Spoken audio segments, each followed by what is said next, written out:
história de São Paulo, em especial, a história não só da cidade, mas do estado, é uma história muito pouco conhecida. A gente conhece essa história como se ela começasse com a imigração, né? Ou os anos 20, né? E quando você começa a falar, olha, as mulheres usavam burca aqui no século XVIII, as pessoas falam, mas como assim usava burca, né?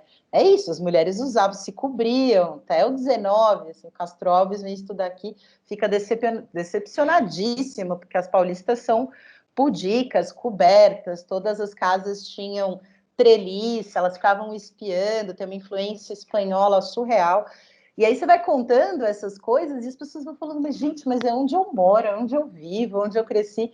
Então, eu acho que tem essa coisa de uma curiosidade sobre esses viveres, sobre diferentes maneiras de viver, para além do que a história oficial contou.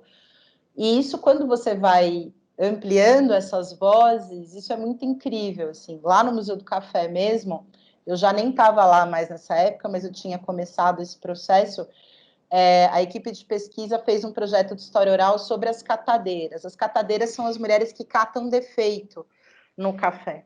E esse era um trabalho de mulheres e de crianças. Então, era uma maneira, inclusive, de abordar esse trabalho infantil e a naturalização, né? Porque a gente fala, o café e tal, e a coisa do trabalho infantil. E isso era considerado uma coisa muito... era considerado um segundo emprego. Muitas donas de casa ou mulheres cujos maridos perdem o emprego na estiva vão trabalhar como catadeiras, era meio um bico.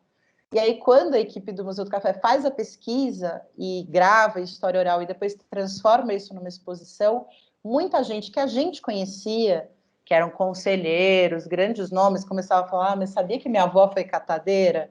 E aí gente começou a falar, nossa, minha mãe foi catadeira quando era pequena e ela me conta a história.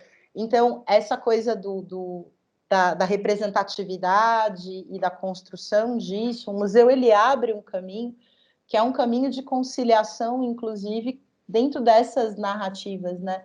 Então, eu acho que os museus têm esse potencial afetivo, né? E acho que esse interesse do público vem muito dos museus entenderem aí esse alinhavo, não se colocarem acima, não só como lugares, né, do grande conhecimento, mas como lugares de referências que podem ser mais próximas, né, ou próximas às suas.